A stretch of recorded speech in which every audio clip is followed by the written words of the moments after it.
Hello and welcome to Chess with Simon. I'm Simon. So, lots of interesting games going on at the moment. Lots of interesting things happening. This one, got to play bishop e6, got to defend the pawn. So you'd like to take this pawn with the queen. That would be lovely, pinning the rook. The only problem is then this pawn's dropping. And this bishop needs developing, really. So, bishop e6 looks like a good move. Who's got the advantage? Well, we've got an isolated pawn. But the only game in the database is the black win. So White's got to have an idea. I'm sure White will have an idea. At some point, White's going to deviate from that game. This one, I give a check. I mean, I'm struggling to extract anything here. I'm not struggling to extract anything here. I take a pawn. I just think Black wins this because the pawn's just too. I'm picking up this pawn. I mean, assuming that White takes, we take. We're picking up that pawn. The pawns are just too far back. I think the major pieces are just going to kind of mull them off, which is good. I've enjoyed Horde and I've enjoyed playing against Horde Coach. I've even enjoyed this game, although I'm probably losing. My pawns look a bit more threatening, but A, Horde Coach has got a lot more major pieces left, and B, I think he's sort of let me advance them just to show that the queen can catch them. I mean, all moves lose here. All roads lead to doom.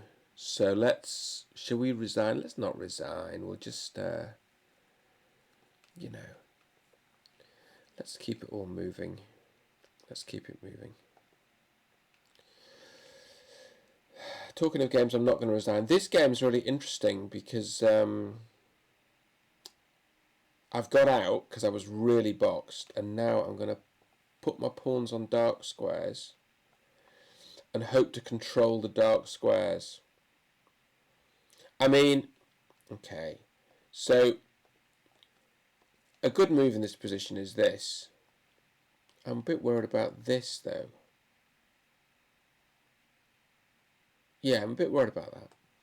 I want to play g5 first, and then we'll play f6.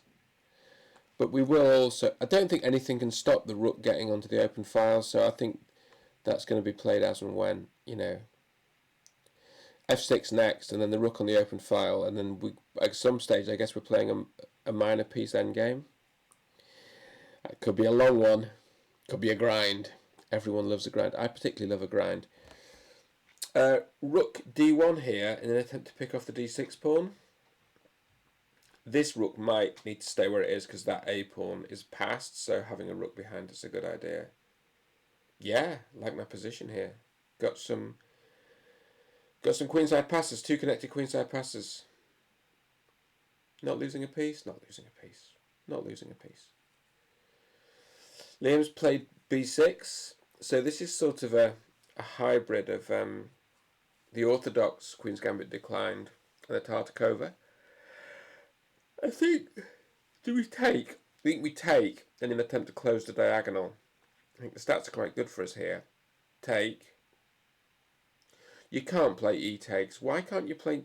Surely knight takes has got to be played here because e takes is closing the diagonal that we just opened for the bishop. Why can't we play knight takes? Why does no one play that? Why does no one play that? No one at all? Ever? Search me. Is it to do with bishop knight here? Don't think so. Could someone clever explain why when we take, knight takes is not correct?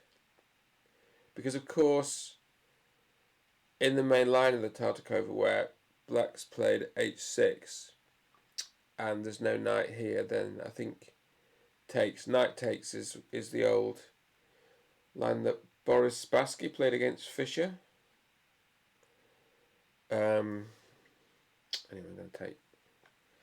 Let's see what Liam comes up with. Maybe he'll take with the knight, and maybe I'll have to answer that question. Is it because you played e4? Is it because you take on e7 and then play e4? Maybe it's because you take, but then why can't you do that? Mystified. Chess is a hard game. And I certainly made this look hard. Okay. I was thinking of resigning this. I'm not yet resigning it. I'm not yet resigning this game. Isn't that disciplined of me?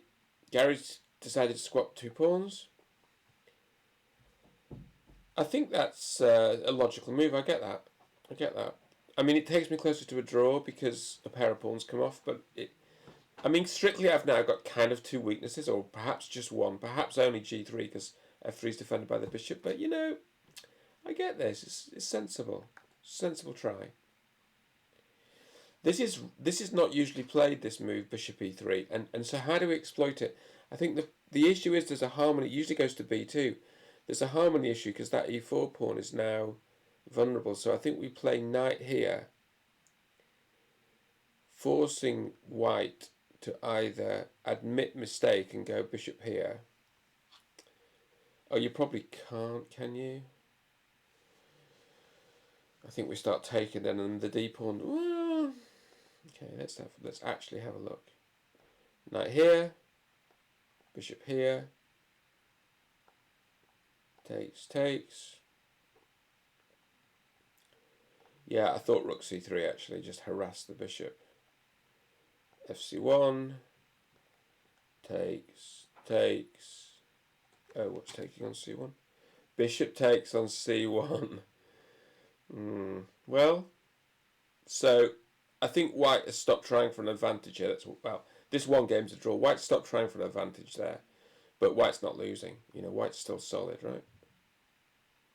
There may be better moves than knight f6, but I'm just hoping to unravel my development, hit the e-pawn. If the e-pawn gets pushed, then the knight has got a beautiful square on d5 where black's equal, I think. And there's no attack on h7 because the bishop's covering here, so the knight can't really come to g5. I think you're kind of okay. Oh, Italian. Do we castle or play h6? Do they just... I want to play h6, but or do I play bishop g4 and castle long? What's this guy's grade? I think that's a bit of an outrage. Actually, we're not gonna do that. They castle, they play h6, they play a6. I don't think we need to play a6. Yeah, what's the threat?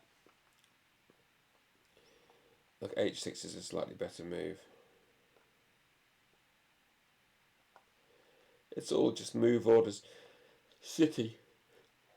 Knight bd2, a5. Come on down. Okay. I want to play h6 because I don't really want to get pinned. I want to take away that option from white. Although it's clearly not. It's not the end of the world, but nothing is in these slow Italians. There are very few end of the world options. It's not like the Evans Gambit that Ian plays. It's I think I've got to take the bishop, haven't you? Unless I want to resign. Just check the checks. There's no check here because the bishop comes back and you lose. It's always good to see if there are any interesting checks, and the answer is not really. See what Justin's going to do with this. I think he might win. Gareth's taken the knight. I take with the queen, defending the pawn. No threats, no threats. Can't get pinned against my king. Can't get hit. Probably play f5, won't he? But then knight here, come on down. It's going to be really sharp. Oh, Nick. We talked about this last time. Alright, bishop f3. I'm feeling brave today. I feel like I've got to make a move, otherwise you're going to die of boredom, aren't you? Slow manoeuvring game. Oh, not this. Talking of... You can't even take the bishop because you lose your queen. You double? I mean, it's going to be such a slugfest. If you double, I think it's basically you're sacking. It doesn't work. It doesn't work, does it? You sack a pawn. Sack your queen. Oh, the bishop can take it. It's quite bad, isn't it? I think that's really, really bad. Okay, you sacked a whole queen for that. And then you sacked a rook. You're not sacked, but you blundered. Although if it's an analysis, it's less of a blunder. Okay, so we're here. So I think you got to play something like, you could play takes the bishop with the pawn, rook takes bishop. You can't play, for instance, knight e4 because the d pawn is pinned by the bishop. What a mess. So I think you've got to just play takes and then play queen b5 and then hope to take twice on b3 and drum up some threats that aren't real and then lose. And that's not what I'm hoping to do, but that's what might well happen. Here, I don't want to be defeatist, but I've got a bad feeling about that game. I kind of bungled it. And I bungled it by letting it become too complicated. I didn't play the Petrov to play an exciting game. I played the Petrov to play a boring game where I could, grind out a long end game. Okay. Are there any more? This can't be it, can it? Time really does fly when you're playing correspondence chess. Is that it? Are we going to chess.com next? Hang on. This. Okay, just repeating the word this isn't going to help anyone. So I've skipped the Ian game. But I played in Maxime. Josh. Wow. Played the Liam game. Yeah, all good. Okay, next. We're going to burn these. Okay, this is really interesting. I used to think with this one, they would either taking or pushing would both win, but actually I think pushing can lose amazingly. So this sort of business, I mean, by some unfortunate miracle, i.e. my pawn is closer, basically what's going to happen here is I'm going to lose because I take, white takes, I take. I mean, look at that. Yay! That's really disastrous. So in a over the board game, but I think what you got to do is this. It's quite hard. I mean, I tell you what you could do actually. What you could do if you were a spoil sport, which I think I probably am, is you go there, takes here, and now white's just got nothing because, well, you got to be a bit careful, but you basically just push white back with the pawn. You've still got to be a bit careful actually. You still lose, but it's a different kind of thing now. This, and then you go right to the back. But still, it might be closer than it looks. I think the really crafty one is to do this, and when this happens, and at some point there's a zugzwang where white has to go like this, takes here, and then this is another zugzwang. You win this pawn, and then you really can win that because you win the other pawn, the h5. Let's do that. Let's do the safe and correct thing. Check. Yeah, I believe in that. Yeah, pawn end games. So here, this knight is absolutely splendid. I think what we can do is pile up on this pawn, and then at the operative moment take the bishop, take the pawn, see if we can win a pawn, and then play an ending of pawn up, which we're playing for 2 results, as I say. This is a draw. Should we just offer a draw? I mean, I don't offer draws, but this is a draw.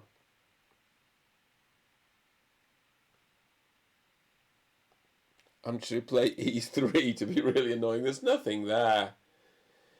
Let's just give it one last go. Here's how to lose, okay? e3. There.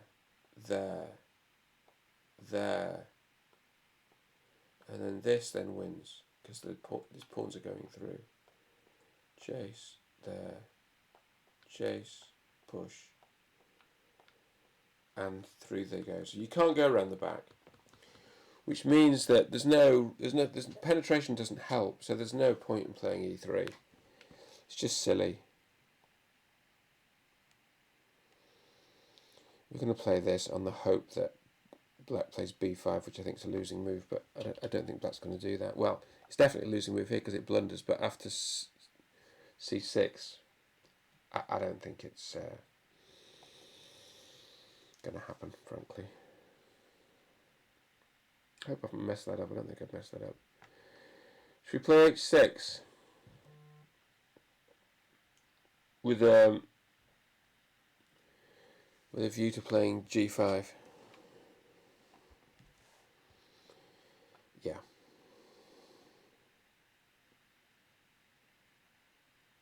Yeah, I think that's a good move. I like that. It's a constructive thing. It also gives the king some space if there's a back rank, although that's a long way away. Look at this. Okay. What I thought of was a little bit, probably a little bit mean here. Takes, bishop can't take. The queen takes, then push wins. So king takes, king takes, push, and then push again, and then white wins. Or just push now, wins a piece. Just pushing now wins a piece, and because rook takes, check. Oh, then the bishop goes in the way, it doesn't win a piece, and then there's a check here. Yeah, then it does win a piece. Look, here's how it wins a piece. Here's how it wins a piece. Oh no, it doesn't win a piece. Gosh, keep changing your mind. Check, because the queen's defending it. Okay, so let's not do that then, if it's no good. Let's just swap. Swapping's good when you're up a piece. Everything's defended.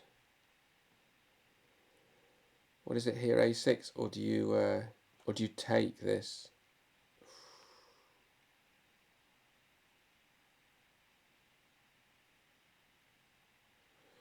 It's incredible, isn't it?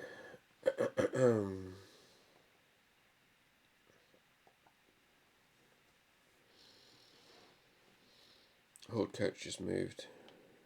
Okay, why isn't this working? Do you have to go analysis and then hit that?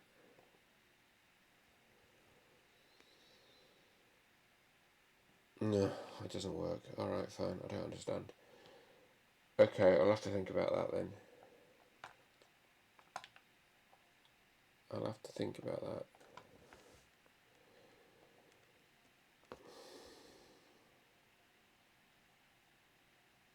Come on, let's play the check.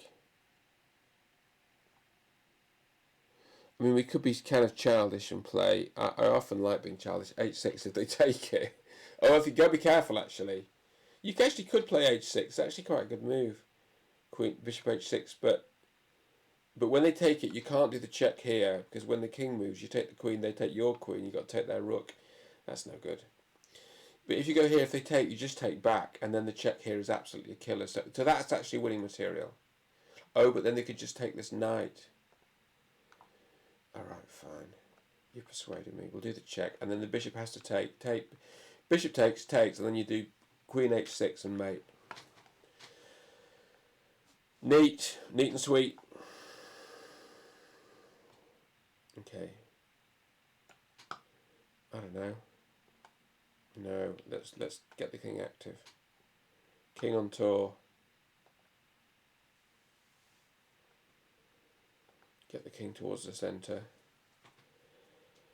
E4, C5, knight F3, hinting at D4, or maybe bishop B5, depending on how I'm feeling. This is quite familiar. D4, knight F6, C4. What did we say? Did we say E6 or G6 here? I feel like E6. Such a solid move. C4, okay. So you got to play knight C3, haven't you? Any self-respecting. I mean, knight C3 is just very natural and beautiful. What do we say here? G6. It's a really interesting move. So much possibility. Grunfeld, King's Indian, don't understand the Benoni. I might just play the Benoni to wind Ian up, but of course then when I lose it's going to be painful. I don't understand it. Don't understand what you're trying to achieve. I don't have a profound understanding of the King's Indian, but I get the general idea, which is there's certain positions where you get a really nice kingside attack. You're sort of trying to attack the centre. Did I say E6 in these positions? Classical chess. Going to play that game really classical. C3 Sicilian, groan. Look, C5 is a better move than C3, so this was not this has not been a helpful exchange for white. I know white's still better. I know lots of the elite players are playing it at the moment, but should we do this just because it's very, very funny? Come on, we love that. It's called the Sicilian Invitation, and I accepted the invitation. D5 is traditional in these positions. That's why we played C6 after all. Alright. C4. Not D4. Why am I not playing D4? Can't remember why I don't play D4. Well, I'm playing C4. I think it's a repertoire point. Okay, here. I think we're going to play E6 because I think it's slightly preferable, although we could switch back to a classical system if it gets too dull. I don't really want to play these systems where you try and play the... What's this? Josh, oh, this is Josh from up the road. Josh. Josh, what should we play? Classical or knight f6? G6, King's Indian. If you're at the school you're at, they're all going to be playing the King's Indian at that school. You know. Right, you got to take that.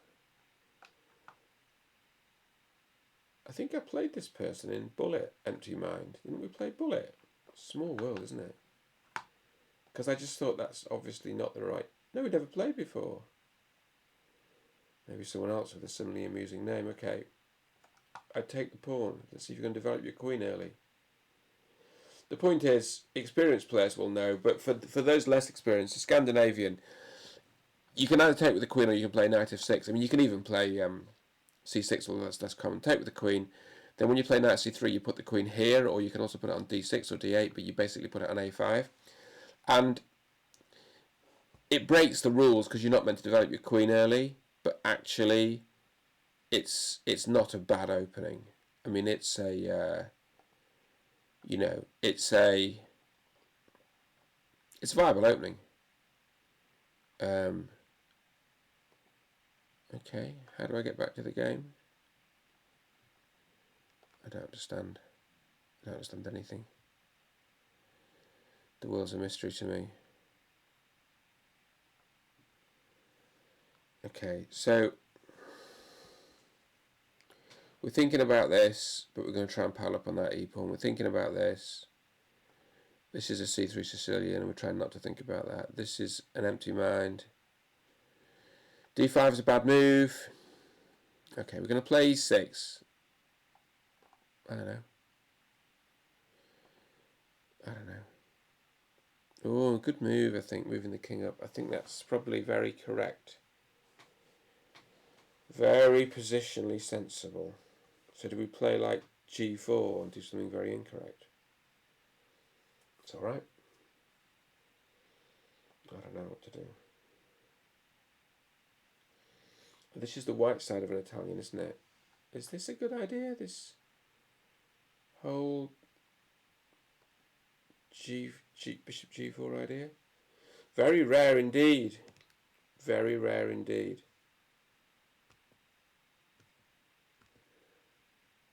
They all castle. Why didn't you castle? You're not going to castle queenside, are you? Hope so. Rook e1 or bishop b3. Oh, I see why you play rook e1. Yeah, I think rook e1's a good move.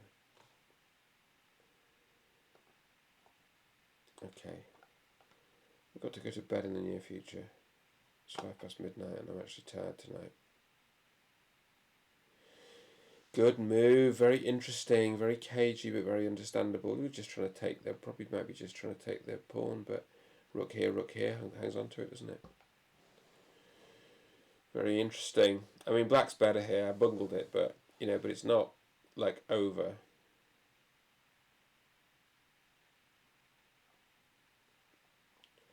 Okay, once I get here, once I get the king on this square, it can't be shifted. So I think black's a bit better here.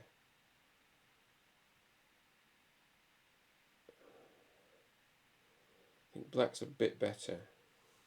But I mean, not even close to a winning advantage, but just a positional advantage at the moment. Queen's Gambit. Shall I play the London system for the lols? Would you find everyone find that incredibly amusing? Well, it's a correct opening. Some of the engines even play it. If you put depth 60, the engines will play it. Did we agree d4 here? Black's won the 2 bishops, but White's development is much better. So Black's got a really hard time coping with that. Not impossible, I don't think, but hard. What's the answer here? No games.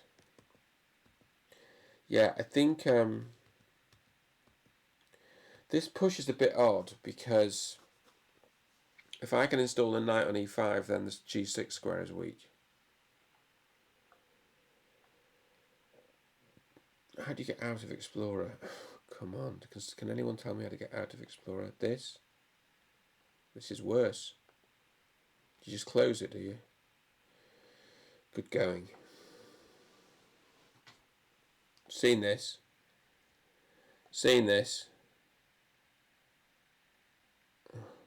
Knight f6. I've got a soft spot for knight f6. I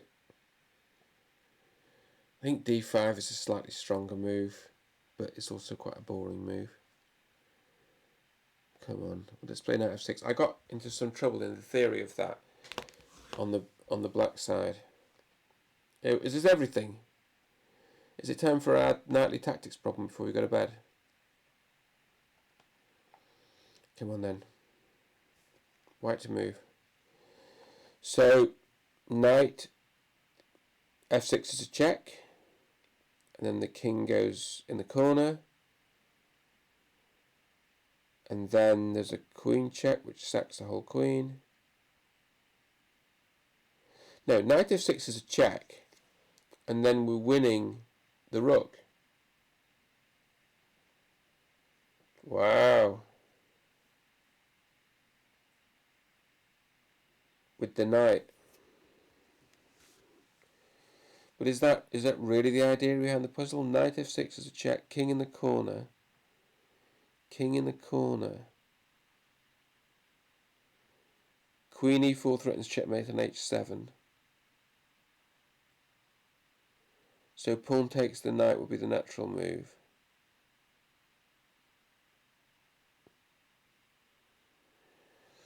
And then what?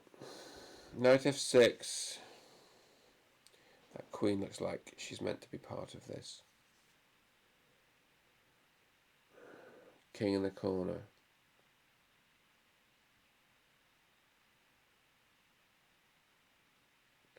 Rook takes on g7, king takes. Queen g4 check, king takes knight, and we lose by a mile. Oh, also did the bishop take the queen on g4? It's a bit disappointing, isn't it?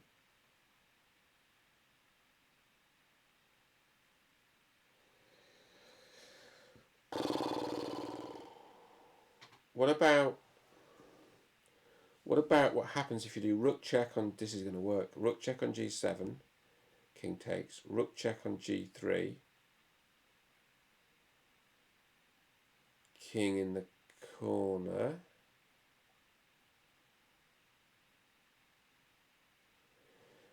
okay, check, okay, knight f, it's not quite working, knight f6 check. Why don't we just go knight f6 check and just win the rook, whole rook? What's black got? Not that much, is it? Okay, let's just win the rook. I don't think there's much more. Taking the rook then, are we? Okay, but this is survivable, isn't it? So you put the rook in the way, that's a whole rook. Put the queen in the way, that's a whole queen and its mate. So you've got to go here. That was quite a lot mysterious, less mysterious than I expected it to be. Should we just do one more? Which I probably shouldn't do. Check. King there. Check. Is that mate? Check. King there. Check. Bishop in the way. Checkmate. Anything in the way. Checkmate. Check. King there. Oh, but aren't you meant to take here? Check. King there. Checkmate. There we go. Because if we go check and the knight goes in the way, then that is mating. But what if the queen goes in the way? That's not mating. That's because then the d8 square is free. The point is, check, the queen goes in the way. You check here, the king can't take, the queen can't take, but the king can run to d8, and that's enough to make a huge difference, and then everything goes. This is the point. We're not doing any more other than that, because that's been very enjoyable, and we've learned something. I hope you're all well. I hope everyone's enjoying the chess. That's the thing that matters. And I'm not enjoying the game against Nigel, because once you go too far behind, you're just losing pawns, because the opponent has more squares for the pawns, there's more threats, and actually, once a mistake is made, the game unbalances quite quickly, which is why chess is such a good game, because there's games like Monopoly where it just goes, the grind is on and on. The result is clear, but it goes on and on and on. And I think what's quite nice about chess is when the equilibrium's disturbed, it falls off a cliff quite quickly, actually. It's not deterministic. People can make mistakes, but the collapse is quite rapid, which I think makes it a more interesting game, a more dramatic game, and it does have that feeling of building a tower of matchsticks. And you can build a tower, you put up 30 good moves, and then you make one rubbish move, like bishop d7 in the Nigel game, when the bishop was perfectly happy on c6, hoping for a complete cheapo bishop g4, not that I'm stressing about it or anything, where the h3 pawn was pinned by the queen. One silly move like that, and down comes the tower. So check, king e7, check, king e7. It's not queen here because the bishop takes it. It's queen on f7. That's the point. Because if you put the queen there, the bishop will take it. But the queen goes there, that is mate. Okay, so I made the right move, but I had the wrong reason. You could see that was a good move, to be fair. I hope everyone's well and enjoying the chess. See you soon.